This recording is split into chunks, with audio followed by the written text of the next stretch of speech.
Hear me now? Let's wait until now. This time, I would just like to welcome you to the video for season 2. This time I'll bring back as a pairs.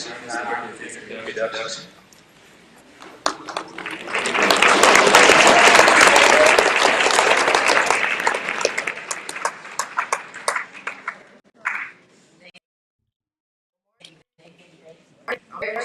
It is my pleasure to welcome you all to the 5th annual celebration of the Woodson Institute Lecture Series of 2023. I welcome all the eminent speakers who are all natives from the state of Kentucky, but from different walks of life, who have come here to share their knowledge and vast experience with the African American struggle. The theme of this 4-week lecture series. What does it look like? Who does it look like? How do we achieve it? And what does it mean? You are able to watch our entire series on your own YouTube page, TGWTV. Now introduce your Woodson Institute President, Heather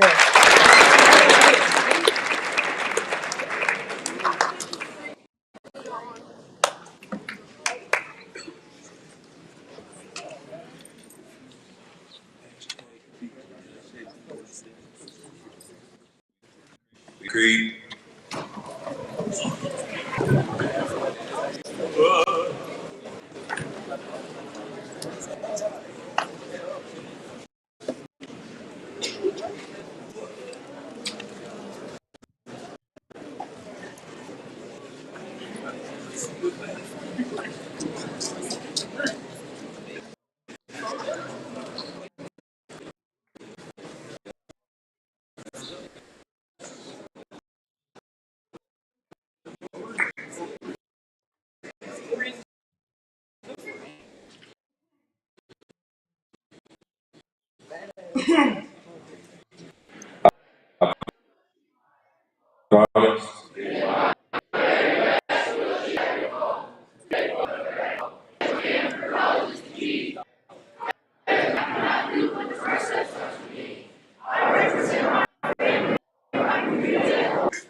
Standing for the Black National Anthem.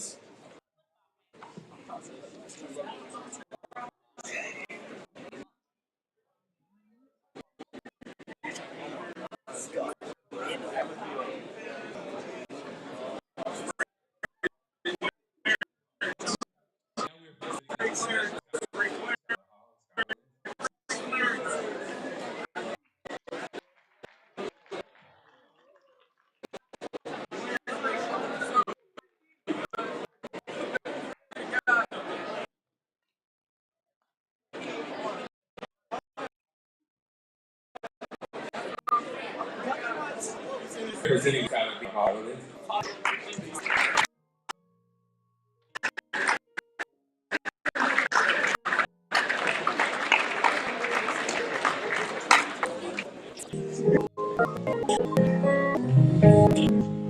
Let every voice sing till heaven with the harmonies of heaven. A rejoicing rise high as the listening. Let it resound loud and rolling, sing. Sing a song.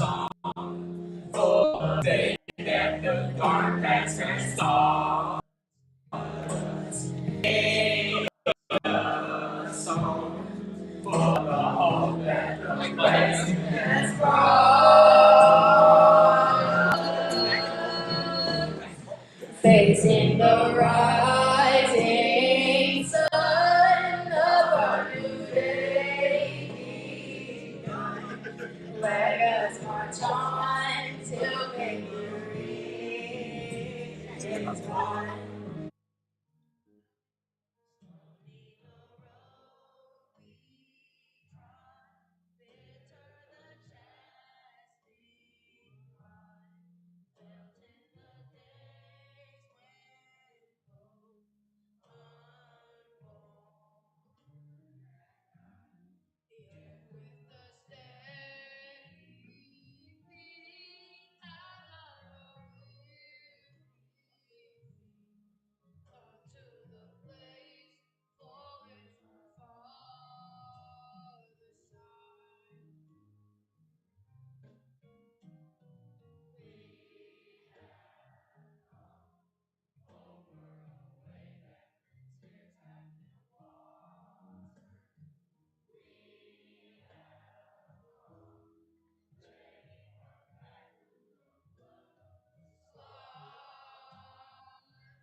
happened during the civil rights movement, and also lessons we can draw from it for our present time.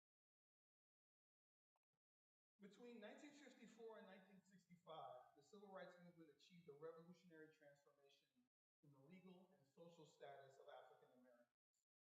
Bold movements, beginning with the long struggle to overthrow the separate but equal doctrine in public schools that triumphed in the Brown versus Board of Education decision in 1954, through the Montgomery bus boycott of 1955 and 1956, and culminating in massive protests throughout the South in 1963, 1964, and 1965, changed the face of race relations in the United States.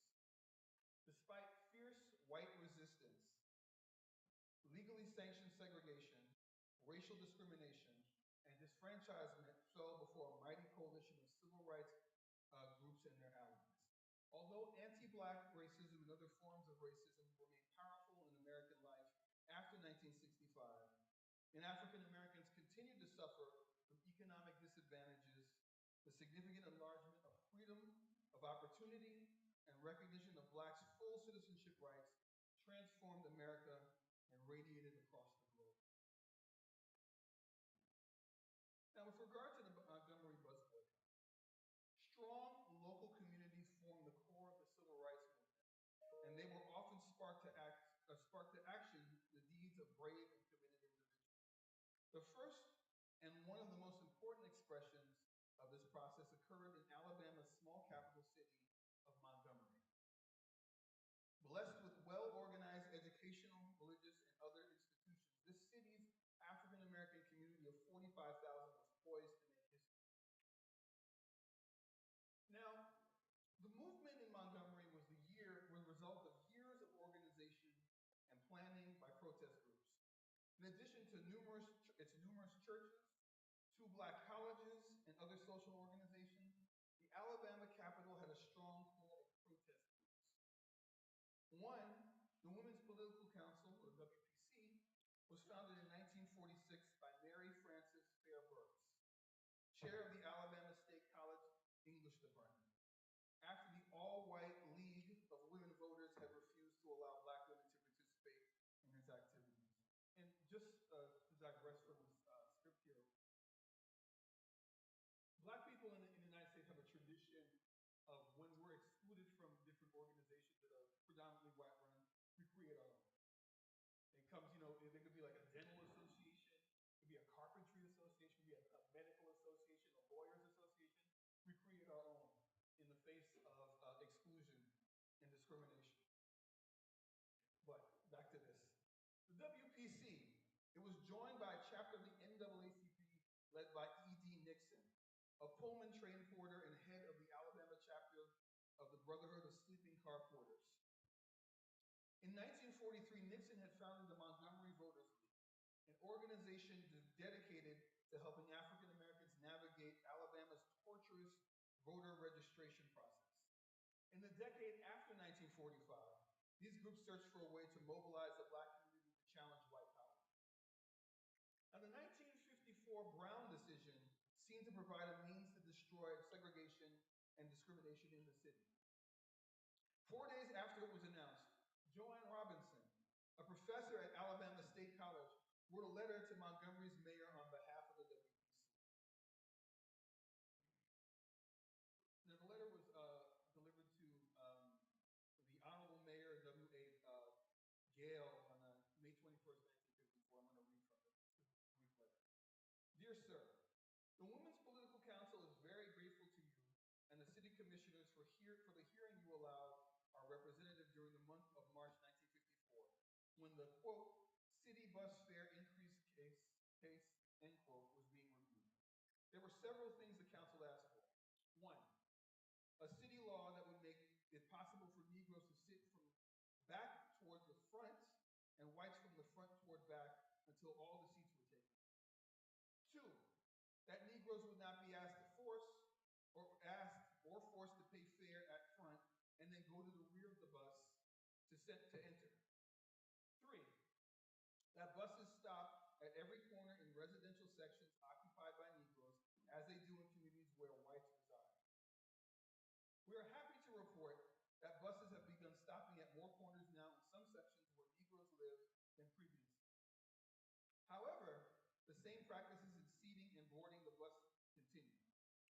Yale, 3/4 of the riders of these public conveyances are Negroes. If Negroes did not patronize them, they could not possibly operate. More and more of our people are already arranging with neighbors and friends to ride to keep from being insulted and humiliated by bus drivers.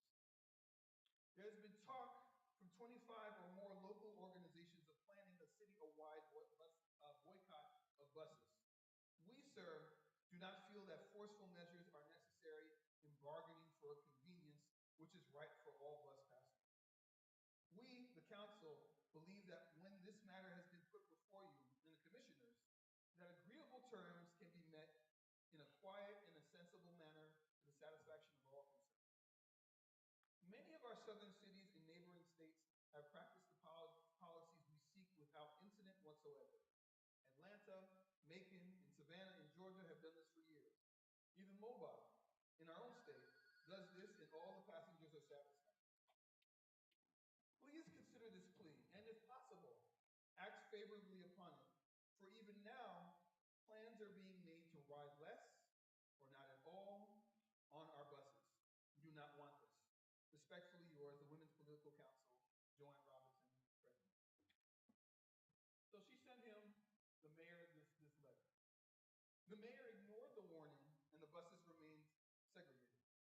Montgomery's black lawyers and the NAACP chapter began laying the groundwork for a test case challenging segregation of the city's bus lines.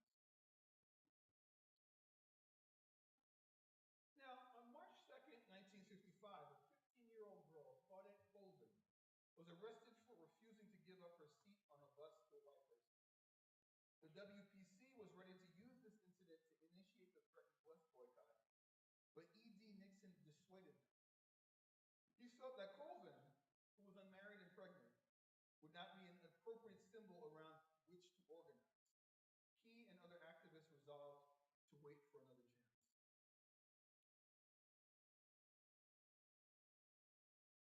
Then, on Thursday, December 1st, 1955, Rosa Parks, a 43-year-old department store seamstress and civil rights activist, boarded a city bus and moved to the back where African Americans were required to sit.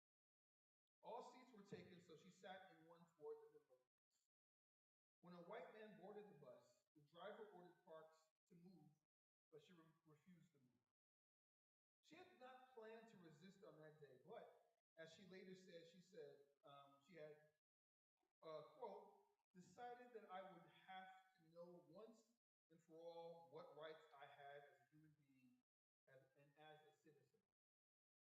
I was so involved with the attempt to bring about freedom from this kind of thing. I just felt resigned to give what I could to protest against the way I was being treated, and felt that all of our meetings, trying to negotiate, bring about petitions before the authorities, really hadn't done any good at all. End quote. So at the time, Parks was portrayed as someone who was simply tired, but she had been training for this kind of challenge for years. When her moment came, she seized it, and with this act of resistance, she launched the Montgomery bus boycott and inspired the modern civil rights struggle for freedom and equality. Now, the plans of the WPC and the NAACP came to play after Parks' arrest for violating Montgomery's transportation laws. She was ordered to appear in court on the following Monday. Meanwhile, E.D. Nixon bailed her out of the city jail and began mobilizing the leadership of the black community to discuss the matter. Now, Joanne Robinson, she took the flyer to the Alabama State College campus, stayed up all night, and with the help of a colleague, mimeographed 30,000 copies of it. Can you kind of see that like old machine there in the background? Little brown. Yeah. Huh? Well, you can. I tried to put it on this slide like this old machine. It's a mimeograph machine. Now, none of you, young folks, know anything about it. There's a couple of old heads in the audience who do know about it. With the mimeograph machine, you would make copies just by cranking the machine. And then when you actually got the mimeograph copy, it had this really nice smell. I used to like the smell. I used to take a good whiff of it and stuff. But I want you to think about this, y'all. Two people. They stayed up all night cranking this machine. 30,000 times. Think about what they were thinking about every single crank. They're thinking about humiliation. They're thinking about the degradation that they experience on a daily basis just because of the color of their skin and the negative attributes, negative things attributed to blackness. So the WPC had planned distribution routes months earlier, and the next day Robinson and nearly 200 volunteers distributed bundles of flyers to beauty parlors and schools, to factories and grocery stores, and to taverns and barber shops throughout the black neighborhoods. And then on December 5th, 1955, the black community did not ride the buses and the movement had begun. Nixon and other community leaders decided to form a new organization called the Montgomery Improvement Association, or the MIA, to coordinate the protest. They also selected a 26-year-old minister, Martin Luther King Jr., to act as its president. That evening, there was an overflowing mass meeting of the black community at the large Home Street Baptist Church to decide whether to continue the boycott. King, with barely an hour to prepare, spoke to the crowd and delivered a message that would define the goals of the boycott and the civil rights movement that followed. In his dramatic voice, he connected the core values of America and the Judeo-Christian tradition to the goals of African Americans nationwide, as well as in Montgomery. "We are here this evening," he began, "for serious business. We are here in a general sense because first and foremost, we are American citizens. We are determined to apply our citizenship to the fullness of its means. You know, my friends, there comes a time when people get tired of being trampled over by the iron feet of oppression. There comes a time, my friends, when people get tired of being flung across the abyss of humiliation, when they experience the bleakness of nagging despair. We are not wrong in what we are doing. If we are wrong, the Supreme Court of this nation is wrong. If we are wrong, the Constitution of the United States is wrong. If we are wrong, God Almighty is wrong. If we are wrong, Jesus of Nazareth was merely a utopian dreamer that never came down to earth. If we are wrong, justice is a lie. Love has no meaning. And we are determined here in Montgomery to work and fight until justice runs down like water and righteousness like a mighty stream." Now, King's speech electrified the meeting, which unanimously decided to stay off the city buses until the MIA's demands were met. The speech also marked the beginning of King's role as a leader of the civil rights movement. Now, Dr. King was a 26-year-old pastor unknown to many at the time. He came from a prominent family in Atlanta, Georgia that stressed education and civil rights. His father was the pastor of Ebenezer Baptist Church. And just a little bit about Dr. King. He attended Morehouse College at the age of 15. Then he earned a PhD in theology from Boston University at the age of 25. And as you can tell from the passage from his speech that he put together in barely with an hour to prepare, he was a superb orator who knew of nonviolent protests. And that was merging Gandhian nonviolence with the black Christian faith. And he was also pastor at the time of Montgomery's Dexter Avenue Baptist Church. Now, although men occupied the top leadership positions in the boycott, women were the key to its effectiveness. The boycott lasted more than a year, 381 days. And over its course, nearly all the black women previously dependent on the buses to get to work refused to ride them. Some walked 12 miles a day. Others had the support of their white women employers who provided transportation. And many helped organize an efficient carpool of 200 vehicles have proved critical to sustaining the boycott.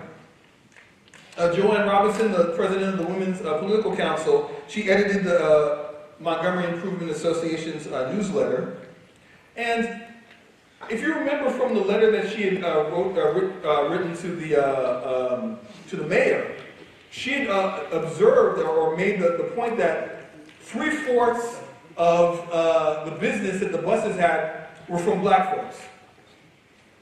The boycott took 65% of the buses company's business. As a result of this boycott, the bus companies had to cut schedules, they laid off drivers and raised fares. So you see, with organization, organized black folks, they made a serious economic impact, a big dent on Montgomery's economy. And an important point about this, the civil rights movement wasn't just always about, protests, although protests were really important in order to achieve measures. It was protests plus, legal challenges, especially, championed by the NAACP. The boycott was aided by the NAACP legal challenge to racial segregation. So, overall, eventually victory was won. Salvation for, just as like in other parts of the South, the local all-white government of Montgomery had not backed down at all, even after a year-long boycott. Salvation for the movement came in from the cases local women and the NAACP had taken to the federal courts. In keeping with the Brown precedent, on November 13, 1956, the Supreme Court ordered an end to Montgomery's bus segregation. The Gale versus Browder decision, was a 3-judge district court which held that state enforcement of the segregated but privately owned bus system in Montgomery violated the Equal Protection Clause. So this Gale versus Browder decision, unlike the Brown versus Board of Education decision, expressly overturned the 1896 Plessy versus Ferguson decision. Because Plessy versus Ferguson applied to transportation. Plessy versus Ferguson was when, basically the decision on that was that you could have separate but equal facilities for black people and white people in the South. And that decision, the 1896 decision, was like an accelerant that you add to a fire. So, you have a fire that's going, you throw gasoline on it and it just spreads and it gets hotter and burns hotter. From 1896, segregation became legal and it spread everywhere throughout the South. So that's where you have, the colored fountain and the white fountain. That's why you have the colored schools and you have the white schools. That's why you have the colored cemetery and the white cemetery. So all different aspects of Southern culture were segregated, racially segregated, but also reflecting this white dominance, black inferiority paradigm that everybody lived through. But black people resisted this regularly. So ironically, the ruling was handed down on the same day that the city of Montgomery finally secured a state court injunction to end the MIA carpool. The bus company agreed not only to end segregation, but also hire African American drivers and to treat all passengers with equal respect. So now, the day after the boycott victory, Dr. King will deliver an address to the Montgomery Improvement Association mass meeting at Holt Street Baptist Church on November 14th, 1956. In it, he addressed the issue of justice several times. So he said,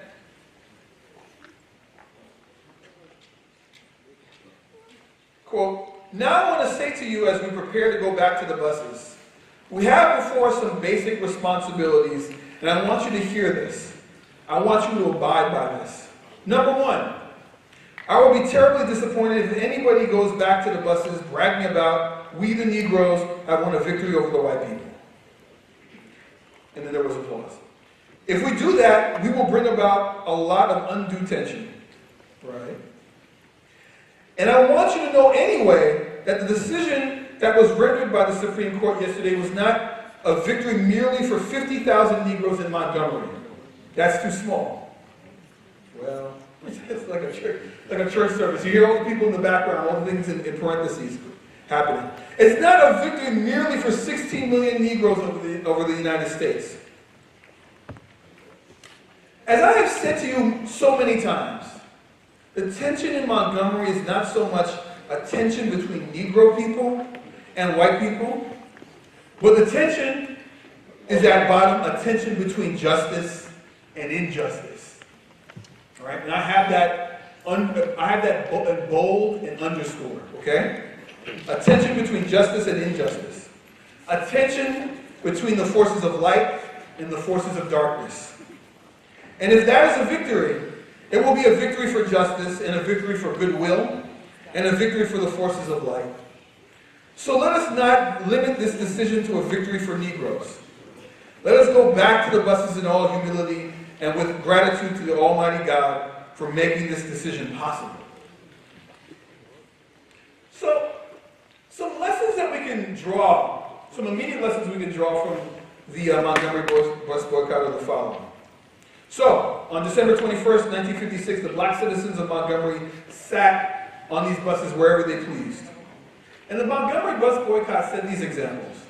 They showed that white resistance, challenged by well-organized protests and courageous leaders, could win. The Montgomery bus boycott also brought national media attention to the civil rights struggle. And then also, during this period, federal courts provided support with their decisions that were in favor of equality. But white resistance intensified in the South. Moving on in history, between 1960 and 1963, the civil rights movement crested. Protest techniques and tactics were perfected. Organizations and leaders proved very effective during this period. And then, as all these different types of protests, and then also the violence that accompanied the protests, Americans who were watching this on television, hearing about this on the radio, they were faced with a conflict between the democratic ideals of the United States within the racism of its politics. And then the president at the time, President Kennedy and then President Johnson, and Congress, they were forced to take action to counter white resistance in the South. And also from this period emerges the 1964 Civil Rights Act, which was endorsed by President Lyndon III. It was offered as a memorial for the slain president. And this Civil Rights Act passed despite a marathon filibuster. Filibuster was a way to kind of, within Congress, to prevent something, a law from being passed or being voted on so it could be passed. The Civil Rights Act of 1964 banned discrimination in public accommodations, schools, parks, playgrounds, and also banned discrimination in employment. It also established new powers for the U.S. Attorney General, and it also offered the new Equal Employment Opportunity Commission. And then the following year, in 1965, was the Voting Rights Act. And the Voting Rights Act, in general, ended the systematic exclusion of African Americans from Southern politics. But I want to go back to Dr. King's quote here. And I want you to think about these issues of justice and injustice. Now I'll read again. The tension in Montgomery is not so much a tension between Negro people and white people, but the tension is at bottom a tension between justice and injustice. A tension between the forces of light and the forces of darkness. And if that is a victory, it will be a victory for justice and a victory for goodwill and a victory for the forces of light. Folks, we're living in a time of several injustices affecting black people in America. Does anybody know the significance of May 25th, 2020 to Black history in America? This is not a rhetorical question. Yes?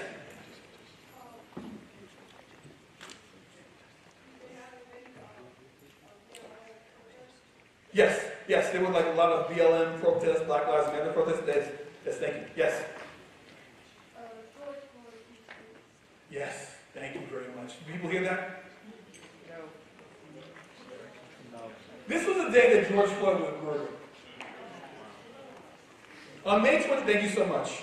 On May 25th, 2020, unarmed George Floyd, an African-American male, was killed when a white Minnesota police officer put a knee to his neck for 8 minutes and 46 seconds. Evidence of this horrific crime was captured on video and circulated through numerous media outlets and social media platforms. Floyd's murder occurred on the heels of the killing of unarmed Ahmaud Arbery, which happened on February 23rd, 2020. A black man who was jogging when he was attacked by white vigilantes in Georgia. Also, the murder of Breonna Taylor on March 13, 2020 in our state. An unarmed black woman who was killed by police in her home in Louisville, Kentucky, as well as countless other killings of unarmed black people that occur routinely. Okay? Routinely. These disturbing events are part of a long pattern of the disproportionate killing of black people by law enforcement in America. According to one estimate, quote, black men are 2.5 times more likely than white men to be killed by the police during their lifetime. And in another study, black people who were fatally shot by the police seem to be twice as likely as white people to be unarmed, end quote. So, the Floyd murder was a breaking point for many Americans and people around the world regarding the everyday realities of deadly anti-black racism. Forms of racism that limit the life chances and end the lives of people of African descent or racialized as black. So led by black people, Americans of all races took to the streets in protest against anti-black racism under the banner and the rallying cry of Black Lives Matter. Resistance also radiated throughout the globe with protests in Central America, the Caribbean, Africa, Europe, the Middle East, and throughout Asia. So since May 25th, 2020, there were over 4,000 protests around the world against this form of racism. But after the attempted reforms and calls for the abolition of racism in America, a familiar pattern reared its ugly head. And the pattern that I'm referring to is the cyclical nature of white supremacy. I'm going to repeat that. The cyclical nature of white supremacy. So what do I mean by this? The period after Reconstruction gives us an example. So as a result of the Emancipation Proclamation, 1865, former black slaves in the South were freed. Freedom meant many things to many people. But to most former slaves, it meant that families would stay together. Black women would no longer be sexually exploited. Black people could learn how to read and write. Black people could organize churches. Black people could move around the South without having to obtain permission that a person's labor would produce income for the laborer and not the master. Black people, freedom meant to them working without being beaten. Having land of one's own to own, cultivate, and live on. Freedom of black people after 1865 meant voting. It also meant a trial before a jury if charged with a crime, and also citizenship, full citizenship within the United States. As a result of radical Reconstruction, thousands of black men elected hundreds of black and white leaders to state and local offices across the South. This occurred in 1868. Although events such as these generated hope that black and white Americans might learn to live together on an equitable and compatible basis, Reconstruction ultimately did not succeed. By 1877, Democrats politically took control of the South by placing each of the former Confederate states under their authority. And during this period, there was a difference between the Republican Party and the Democratic Party. Before the Civil War, the Republican Party was one of many parties in the United States that did not support the expansion of slavery throughout the nation. The Democratic Party, up until maybe like the 1920s, 1930s, was basically the political party of white Southern elites. And then there was a switch, later in time between the interests of like the Democratic Party and the Republican Party. So by 1877, Democrats politically took control of the South by placing each of the former Confederate states under their authority. Life was grim for black folks in 1877, but it would get much worse in the decades that followed. So, what do I mean by white supremacy? During this period, this is what white supremacy meant. Disfranchisement, which means the undermining of black political power through gerrymandering through other legal means as well, like the Plessy versus Ferguson decision enforcing segregation of blacks and whites on trains. White supremacy also meant lynchings. It meant rape. It meant debt peonage. It also meant the convict leasing system, where black men and black women were arrested, and they were leased out to companies to do labor. But we don't have to go all the way back to the 19th century to understand the cyclical nature of white supremacy. If we remember, like, the election of this country's first and only black president, Barack Obama, and we think about what happened, the kind of backlash, the white backlash that preceded his election, we can understand this idea of the cyclical nature of white supremacy. The moment after George Floyd's murder, now the moment that we're experiencing right now, as of this date in 2023, also follows this pattern. We're still experiencing continued police brutality. Does anybody know who this is? Who's that? Thank you. That's Tyree Nichols. And many of us heard about the brutal beating of Tyree Nichols by black police officers. That needs to be underlined, underscored, put in bold as well. You can see that even black people can be agents of white supremacy as well. With regards to that, in continuing this tradition of continued police brutality against black folks. There's also the white backlash to critical race theory. Yes, critical race theory. I'm saying that out loud in this discussion today. Just so you know what critical race theory actually is, it's an academic concept. It comes from lawyers, law scholars, and also other critical race theorists. And the basis of critical race theory is the following. Race is basically what's called a social construction. It's something that's invented by human beings. But this is the most important point about critical race theory that you need to take away today. Racism is not merely the product of individual bias or prejudice. So many times when we think about racism that happens to us, it's an issue of like individual bias or raw bigotry. Somebody calls a black person the N-word. Or somebody, calls like, Asian person, a racial slur. And these are actually forms of racism. These are forms of racism. But this is the important point about this issue of racism that I want to underscore in you. Racism doesn't have to be intentional in order to be effective. And what I mean by that is that racism is also something embedded in legal systems and policies. So, for example, if you've been paying attention to the news, the College Board, they have this advanced placement. They have lots of advanced placement courses that people can take. One of the newer ones that can be available to students in high schools is AP African American Studies. Basically, what I'm teaching you today. In Florida, Governor Ron DeSantis has banned AP African American Studies courses because he feels that it discriminates against white people, essentially. But if we look at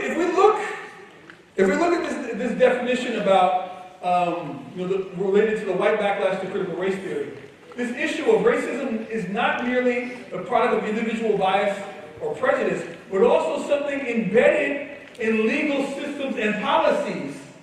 If you have the governor of Florida banning African American studies, what I just taught you right now, that really validates critical race theory. That's exactly what critical race theory is saying, and that's why it's happening, and that's why people need to understand and continue to be critics. Continue to be intellectuals. Some of the other issues that America is facing. There's an increase in voting rights restrictions against black people. So I just talked about the 1965 Voting Rights Act, right? Which helped African Americans and other black people participate fully in America's political processes. That's being eroded right now. That's being eroded by different efforts, political efforts. Deadly weather events associated with climate change. Many of us are familiar with the flooding that happened within our state back last year around this time. There's also a widening gap between the wealthy and the poor, not just in the United States, but in the world. And one just anecdote I have about that is that people know that like a lot of billionaires like Elon Musk and Jeff Bezos, they went to space, in like their own, spaceships essentially in the past couple of years during the pandemic. I remember watching that news bit come across, but then also watching something on the news showing these long lines of Americans in their cars at food banks, lining up to get food. That's an excellent example about this widening gap between the wealthy and the poor. There are more billionaires than we've had in the past, but there's more poor people in the world. There's also an assault on reproductive rights that are happening here in the United States. And then also, these are not in any particular order. We're also seeing the erosion of American democracy happening before our eyes. And I think a really striking example of this is the January 6, 2021 attempt to overthrow the Democratic election of President Joe Biden, which was incited, as a House committee has shown, by former President Donald Trump and his supporters. So essentially, I'm not here to paint the bleakest picture of what's happening in the world right now. I'm just showing some of the things that we don't necessarily talk about on a regular basis. But what can we do in the face of all this? Because I don't want to just come here and just tell you about a bunch of things that are going to make you depressed, and you don't feel like you have any hope with regards to continuing in the face of it. One of the areas that we can look at, and I think this academy cultivates very well, is the issue of intellectualism. So what does it mean to be an intellectual? What does it mean to be an intellectual? Where I teach, where I've taught at the University of Tennessee, at the University of Kentucky, it doesn't matter what academic discipline you're a part of, whether you're a biologist, if you're in the humanities, an English major, an anthropologist. Across disciplines, there's a shared aspect of intellectualism, is a resistance to simplistic answers about, the state of the world, about things that can be explained. You have to think critically, One of the greatest things about teaching Black studies, teaching African American studies, teaching African diaspora studies, teaching about the continent of Africa and the peoples of Africa, is that it made me into a critical thinker. It was those courses, more than any other courses that I took, helped me to think critically about the world. Seeing, what's supposed to, the way the ideals of America that are supposed to be followed, that's supposed to, exist amongst all of us, they don't. This is a country, this is a great country, but it's also a country of great inequalities as well. And learning about, the Haitian Revolution, learning about the Civil Rights Movement, learning about all these different events and learning, specifically what I do is I study people and their cultures as a cultural anthropologist. And learning about the struggles of Haitians living in, the Bahamas is another issue that's really opened my eyes with regards to certain things. But being an intellectual, you resist simplistic answers. You look at an event, or you look at a problem, and what's supposed to happen is you're supposed to get data, and you add theory to it, or a theoretical lens, and then you come up with your analysis. You come up with your analysis of the situation or of the problem. While personal experiences are important, as an intellectual, as a scholar, What you need to do is move beyond generalizing your personal experiences to thinking critically to provide solutions to problems in the world. That's what's important about, this is what I mean about intellectualism, okay? So, it's about, rational thinking and all these types of things. But this alone is not enough to take, to face the challenges that we're experiencing in the 21st century. Another aspect of intellectualism is that they think in a constellational fashion. Constellational. What do folks think that means? They're thinking constellationally. What do you think that means? Get your hand up. Take a shot of it, it's fine.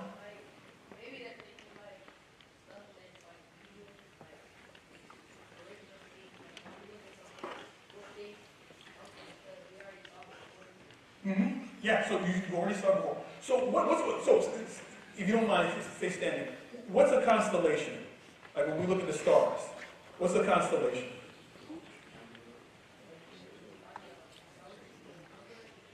Yeah, it's like a shape, right? It's something you see in the stars, right? So, thank you. So, when we think of constellations, what we're doing is we're connecting the dots, okay? Just like astronomers connect dots, connect these stars in the skies to see different shapes and different constellations.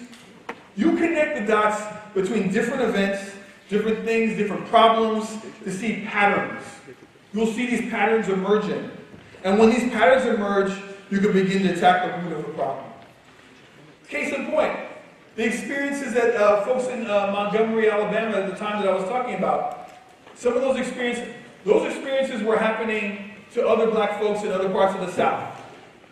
They had those shared experiences of racism, of humiliation, of degradation, of unfairness under the law.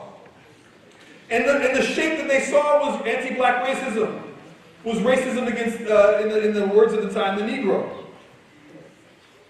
But we need to move beyond being an intellectual to deal with the issues of today. Let us return to Dr. King's words considering the Montgomery bus boycott victory. And I quote again, "The tension in Montgomery is not so much a tension between Negro people and white people, but the tension is at bottom, a tension between justice and injustice. A tension between the forces of light and the forces of darkness. And if that is a victory, it will be a victory for justice and a victory for goodwill and a victory for the forces of light." So today, the main thing I want you to take away from today's lecture, my speech today, is the following. You need to stand on the side of justice. Stand on the side of justice. Now, what do I mean by this? At an individual level, it could be standing up against someone who's standing up for someone who's being bullied, for example. Okay? You know that this is wrong. You feel that this is wrong. And you should stick up for someone if they're getting, pushed around. But in general, in relation to today's lecture, standing on the side of justice means standing on the side of issues that promote various forms of equality and inclusion and for just causes. So to close, I want you to think to yourself, and the question that you need to ask yourself when these situations arise, or these issues that are facing, the country, come to your attention. Ask yourself, are you standing on the side of injustice, or are you standing on the side of justice? I recommend that you stand on the side of justice. And I'll end there. Thank you.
I vote. Do you have any questions in the audience, please? Any questions?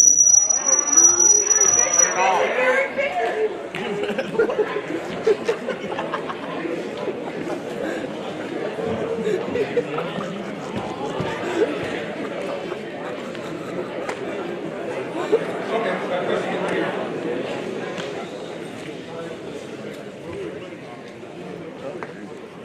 My question for you is what inspired you to talk about the Montgomery bus boycott today?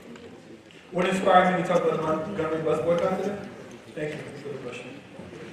Today, I wanted to talk about the Montgomery bus boycott because I think it's one. I wanted to show you, a victory for Black people. Many times, we hear a lot of negative things in the news about Black folks, whether they be here in the United States or outside the United States.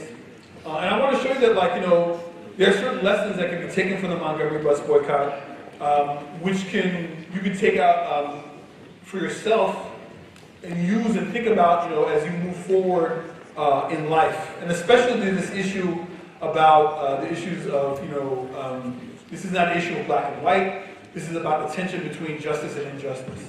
There's so many injustices that happen in the world today. Now I want you to think more about standing more so on the side of justice, because I think justice is an important, I think, tenet or principle that we need to practice. We need to embody justice as people like Joanne Robinson did, just as Edie Nixon did, just as Dr. King did. And also something I also wanted to talk about the Montgomery bus boycott as well. Not only to let people know about Dr. King and his kind of this earlier life before his famous "I Have a Dream" speech in 1963, but also to show that it would show folks that when revolutionary change happens in the United States, it's from regular people. It's not just like these folks these main figures that we focus on, like Dr. King. Everybody knows about Dr. King, but everybody doesn't know about all the different people who actually caused the boycott in the first place. All the people who decided to resist and say that we're going to show with our boycott that we deserve dignity. And we're going to hit the pocketbooks as well. Thank you. I think he had his hand up next. You will go back and forth? Okay, we'll take a question on that side. Hello. Hey there. My name is Leviticus Silver, and I was just wondering, do you believe there's a right or wrong when it comes to activism, or do you believe in the notion that we can have equality no matter the regards of what we do? Thank you. That's an excellent question. I appreciate that. I mean, my hope is that we can have equality. I talked about, one of the things that I talked about in this lecture was the cyclical nature of white supremacy.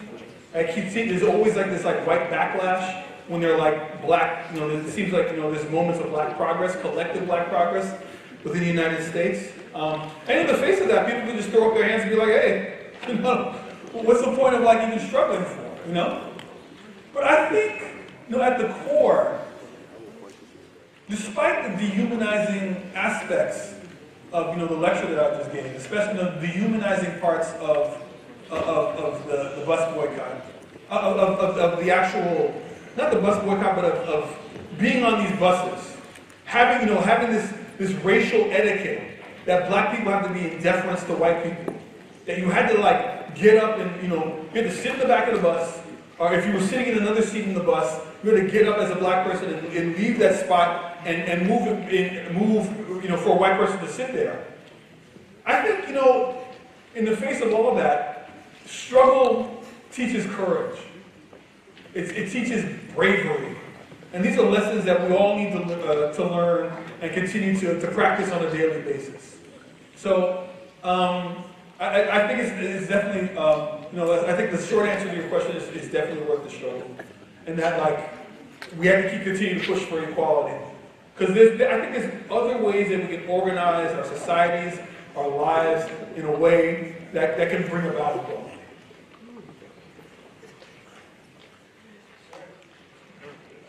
So I was gonna ask, how do you respond to racism? How do I respond to racism? That's a great question. I mean, there's different ways to respond to racism. It's like, so I gave you the examples of, acts of individual racism, like raw bigotry. So like when somebody calls you the N-word or something like that, you can choose different ways. You can choose not to fight. You can fight that person if you want, But you have to think about, there's always consequences to our actions, right? There are always consequences to our actions. So you got to think about what the consequences will be when you react in that manner to raw bigotry. When it comes to some of the things, like I underlined in this lecture about, about what's happening in Florida, about them banning AP African American Studies, African American Studies course. One of the ways that I respond to that form of racism is by teaching others. I teach others and I show them that, like, one, Governor Ron DeSantis is showing you that, he's demonstrating critical race theory. It's almost like he took it right out of the textbook by his reaction. He's validating what these theorists are saying with regards to critical race theory. But this whole, the whole issue about critical race theory, it's like become this blanket term for like everything. It's this blanket term that like scares a lot of folks, scares a lot of folks into thinking like, oh, we don't want our children learning about this and that. And then it becomes this broad term that you can almost ban all sorts of things. And think about it, people not allowing you to learn about certain things, that's highly problematic. That's I'm being diplomatic here. It's highly problematic for you not to learn about certain things. You should have the freedom to learn about what you want to learn about. Especially about, the Montgomery bus boycott, which was a certain form of black resistance that happened in American society, which is also pushing the society to be a better society, a more equitable society. So there's different ways to respond to racism. One is by teaching, one of them is by organizing as well, and then also by the individual nature, you can choose to fight or not, or other things as well. My question is, what was the hardest part of your education while you were growing up? Ooh, wow. Hardest part of my education while I was growing up. Well, the first thing that came to mind, it wasn't about getting my PhD. Anybody in this room can get a PhD. I'm not that exceptional because I have a PhD. And it's not because of my intelligence. It's not because of how I did on standardized testing and stuff. I got my PhD because I persevered. I persevered.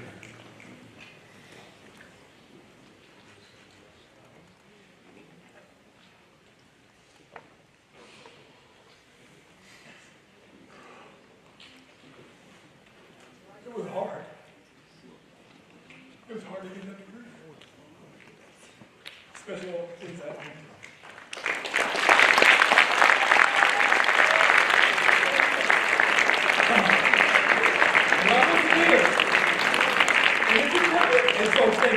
And if you persevere, you can achieve so many different things in your life. You can achieve so many things in your life. But you have to persevere. Perseverance got me. I mean, I got a whole great support group, a support network that helped me. But it was perseverance. It was writing the dissertation, and I didn't want to write it.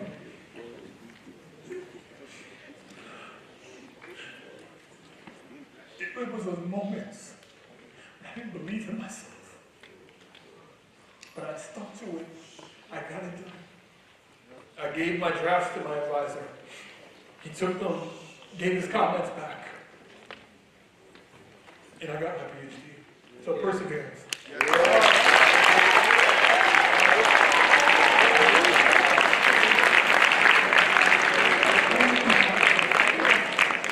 I came prepared for that. I knew this was going to happen. Somebody's going to ask me some questions. All right, go ahead. My question is, teaching at a PWI, African American Studies, what conflict did you run into and how did you handle them? What conflicts did I run into? That's a good question. Some of the conflicts will happen in the classroom. And it's interesting. The obvious, thought would be like, I would encounter, resistance from like white students for what I'm teaching, right? But you know, one of the interesting things was like some of the conflicts I had were with like young black men. And you know, them not, you know, being in a setting where they were kind of resistant to what, not resistant to what I was teaching, but like just acting up in the classroom. And what I would do in those cases was that I wouldn't, you know, get into some sort of conflict with them there. Because I don't want folks to see that. You know, this is something that requires one-on-one talking, a one-on-one discussion. So I would invite them to my office house and be like, what's really going on? You know, why are you acting up in class like this? I don't want to have to like, you know, embarrass you in front of like your classmates, or, you know, in some, you know, other cases, you know, have issue, you know, we'll call security on you, because I know what, you know, what happens when you call the police or you call the, you know, or guards or anything on black men or young black men. You know, I know what happens. I understand what happens. So these are things I had to pull people aside and just, you know, and be like, what's going on with you? You know, I need you to respect me in the classroom. And if you can't respect me, you don't have to take the class. You can pass the class by them studying the textbook or studying the notes or whatever, just don't come. You'll get a passing grade. But yeah, those are the types of conflicts I've faced. But what we might be facing, and this is just looking at what's happening right now in this country, is that, and I'll go back to Florida again. You're seeing the banning of, you know, AP African American Studies. You're seeing the banning of diversity, equity, inclusion programs, or challenges to it by, like, you know, by politicians who are using this as a political foil to kind of create a certain type of social order. And it's happening. There's discussion about this happening in Texas. It's just a matter of time. It's going to happen here in Kentucky. It's just a matter of time. And what we need to do, as, you know, scholars, is we have to do more than just write letters. Scholars will write statements all day. They'll write statements about what happened here, what happened there, and statements are important to give people an idea of like what's at stake, you know, and where people stand on these issues. But folks are going to have to do other stuff. They're going to have to do other things in order to resist, you know, what's happening, you know, because it's coming. It's coming as far as it's already happening in Florida. It's going to come to Kentucky and other parts of the country. Thank you.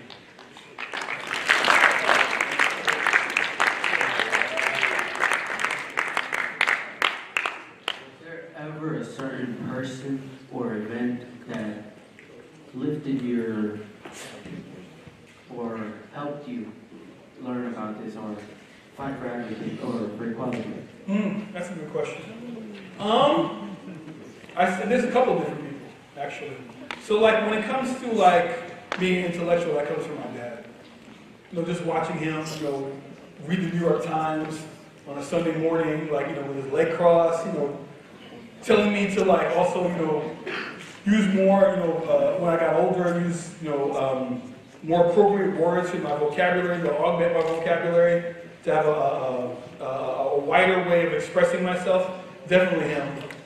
And then, when I was an undergrad, I went to Syracuse University as an undergrad, and like my first 2 years there, I had no idea what I wanted to major in. I took an introduction to cultural anthropology class the second semester of my sophomore year, because by the end of that academic year, I had to declare a major. And I really liked cultural anthropology. It was the first course that I took that talked about race. Talked about race being a social construction, which was like kind of mind-blowing to me at the time. And then I did well in that course, decided to major in anthropology. And then this first semester of my junior year, I took a class with this quirky but brilliant Jamaican political scientist by the name of Horace Campbell. And he really opened my eyes to a lot of things with regards to the things that we learned about. First book that we read in that class was The Black Jacobins.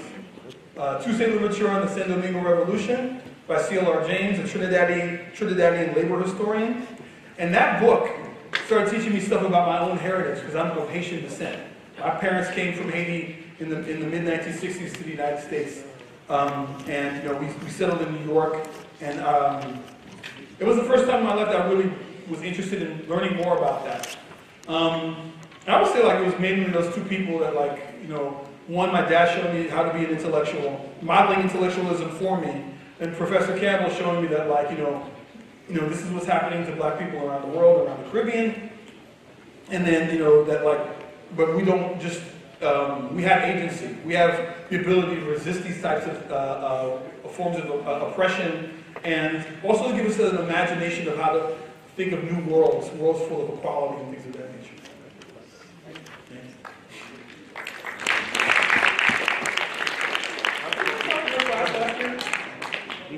I think I came to your class. We were taking Mr. Justin Cox's class last year, and I think I was the one who gave the guest lecture. I don't know if you remember. I recognize you.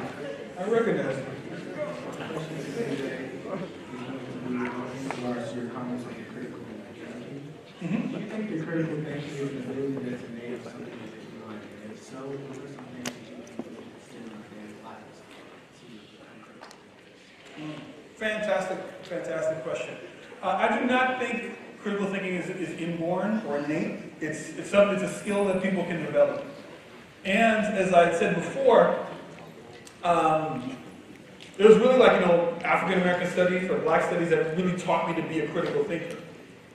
And I'll give you an example of what I mean by that. I had, when I used to be at the University of Tennessee, we get, as a professor, we get these teaching evaluations. And we look at them at the end of the semester, we get scores and we get comments from students. And one comment in particular, really, kind of drove home, this idea about critical thinking. So I was teaching an Introduction to African American Studies course, teaching this, similar history that I taught here today.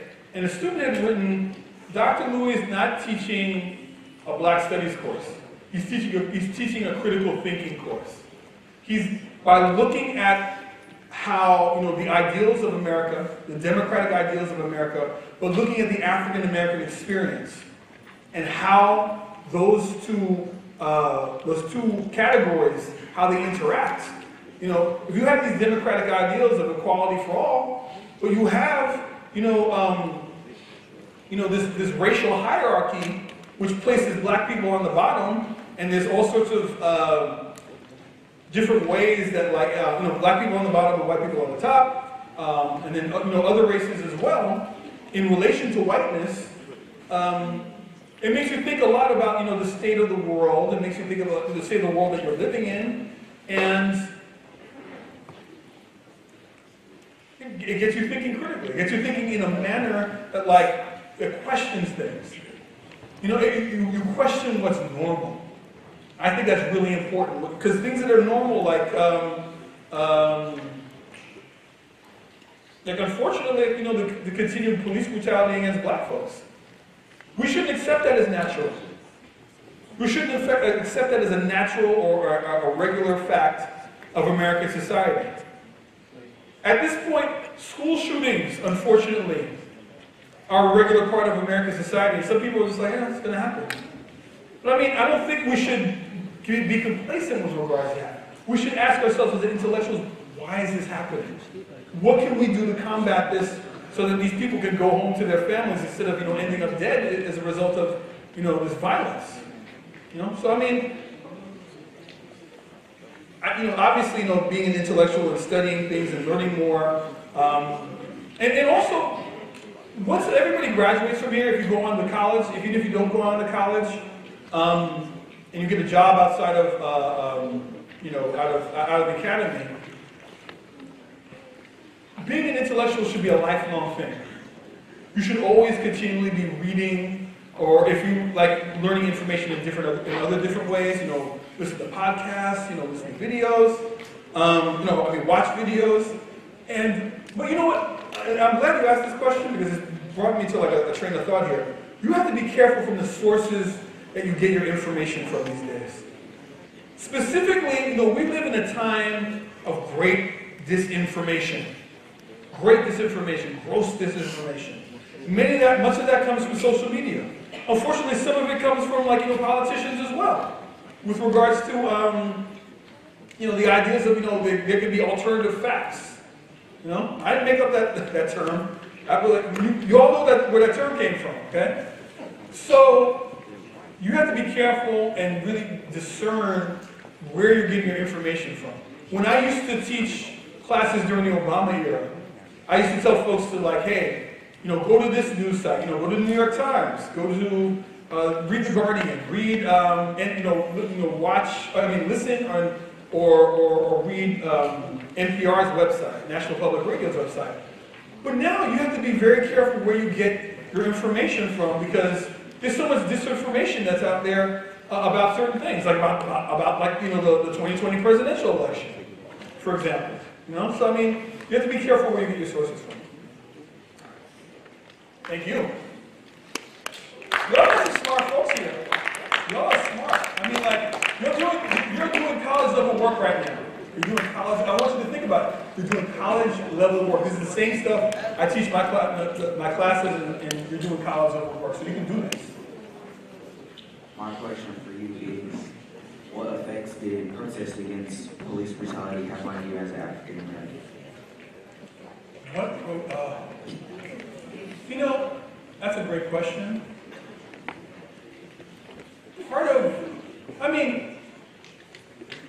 You have a whole range of emotions. You get angry when you see the latest video that circulates on social media, At this point, I don't even watch them. I didn't watch the Tyre Nichols beating. I could not watch that because I know what the end result of that was. So you go through a whole range of emotions, like anger. With that anger, you have to, as an intellectual, as a scholar, I know that I have a duty to do what I do, which is teach people and to get people thinking critically about these issues. And then also, one of the other things about Black studies that I love so much, and anthropology, but to a lesser extent, is that it gives me an imagination to think about how things could be different, how Black people could be treated differently, how could we be treated with dignity as part of the larger structure of American society. Because it's a structure of American society that produces these types of injustices that I've been talking about and teaching about today.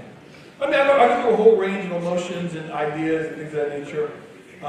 But I just have to stay committed to to issues of equality and justice, and with regards to our people. So and it just makes me want to continue to do my work, and I see the importance of it, especially when it's being threatened. If the governor of Florida is banning African American studies in his state, there's something that people need to be in those classrooms to learn about. To him, there must be something that can actually bring about equality for Black folks in the United States. Think about that. So yes, I'm all for people learning about things. I just don't like the way the country is moving. The way America is moving more towards authoritarianism instead of democracy. That's kind of been eroding for years. But yeah, I go through a whole range of emotions. Thank you for the question. Excellent. My question for you is, how can we go about stopping injustice, not just in America, but in the world? That's a great question as well. It's part of it, I say, is just standing on the side of justice and being an intellectual. Now, I know that not everybody in here is going to become a teacher or a professor or anything like that, and you're going to be in careers where you don't necessarily have the time to do the kind of work that I do. Now, I do a lot of reading, I do a lot of thinking, and that reading and thinking gives me time to write. Obviously, I teach as well. That gives me the opportunity to teach, to write. Now, I write for academic communities, but I also write for the public as well. And I think that it's just really important for, if you're going to be in some sort of career that's not in education, you need to continue to do what I was telling that young brother back there about with regards to where you get your information from. You got to get your information from certain sources that'll get you thinking in a more analytical manner, and to see that you have these problems, think in a constellational fashion, try to connect the dots to see what kind of pattern is going on here, because you know that something is not right in this situation. And I think those things will really help. And just have a commitment to standing on the side of justice. It's not easy. I mean, there's times that I don't want to speak up about certain things, and there's sometimes that I don't. And then I have this internal conflict where I should have spoke up about this, I should have done this, I should have done that. But it's just commitment to being better about those types of things. And just trying to be braver, more courageous, like the people, the everyday people that I was talking about, not just Dr. King, who's been, who has a place in American history and world history that he should, but everyday people who make things happen, make things happen. So, I mean, there's a lot of lessons that you can take away from this, this presentation today. I can help you try to make a better effect on the world. I want to live in a better world. This is part of what my contributions are, trying to live in a better world, getting people to think in different manners, in critical manners, that will just, not just be critical just to be critical, but criticism in the sense that how can this get better? How can this get better? Thank you.